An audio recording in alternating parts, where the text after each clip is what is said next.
مفتی Rashid Ahmad Khurshid official.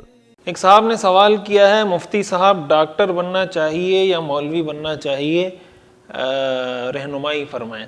دیکھیں، اس کا تعلق ہر آدمی کے ذاتی احوال کے ساتھ ہوتا ہے۔ یہ آپ کے ذاتی احوال کیا ہیں، آپ کس فیملی سے بلونگ کرتے ہیں، آپ کی مالی حیثیت کیا ہے، آپ یہ دونوں کام ایک ساتھ بھی کر سکتے ہیں یا نہیں کر سکتے۔ اگر ایسا ممکن ہے آپ کے لیے کہ آپ ڈاکٹر بھی بنیں، آج کل تو درس نظامی کے اتنے ورژن آ گئے ہیں، صبح فجر کے بعد سے 9 بجے تک کی کلاسز بھی آپ کو مل جاتی ہیں، آپ کو ویکینڈ کی کلاسز بھی مل جاتی ہیں، آپ کو شام کی کلاسز بھی مل جاتی ہیں، تو بہت آسانی کے ساتھ آپ اس کو بھی کنٹینیو اس کے ساتھ کر سکتے ہیں۔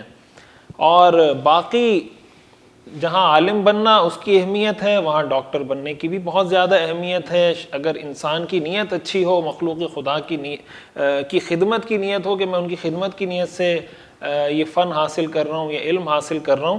بہرحال دینی علم کو اس وجہ سے تو بہتری اور برتری حاصل ہے کہ جو دینی علم ہے اس کو کہا جاتا ہے کہ یہ اس میں حسن لذاتی ہی ہے، فی ذاتی ہی اچھا کام ہے، اور دوسری جتنی ڈگریز ہیں وہ بھی بہتر ہیں، اچھی چیزیں، لیکن اس میں جو حسن ہے وہ حسن لغیر ہی ہے۔ تو ان دونوں کو اگر آپ کمپیئر کریں گے تو دین کا علم ظاہر ہے کہ ان سب سے افضل ہے۔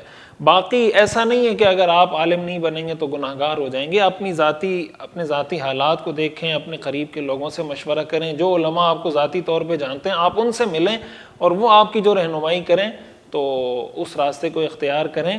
لیکن آج کل کے دور میں ان دونوں کو ساتھ لے کر چلنا کوئی مشکل نہیں۔ ہمارے سامنے اس کی بیسیوں مثالیں ہیں کہ انجینئرز بھی ہیں، عالم بھی ہیں، ڈاکٹر بھی ہیں، عالم بھی ہیں، MBA بھی کیا ہوا ہے، عالم بھی ہیں۔ تو آپ ان لوگوں سے ملیں جنہوں نے ان دونوں کو جمع کیا ہوا ہے۔ ہمارے جامعۃ الرشید کے اندر کلیت الشریعہ کے نام سے ایک شعبہ ہے جس میں وہ لوگ آتے ہیں، 4 سال میں ان کو عالم کا کورس کروایا جاتا ہے جو گریجویٹ یا پوسٹ گریجویٹ ہوتے ہیں۔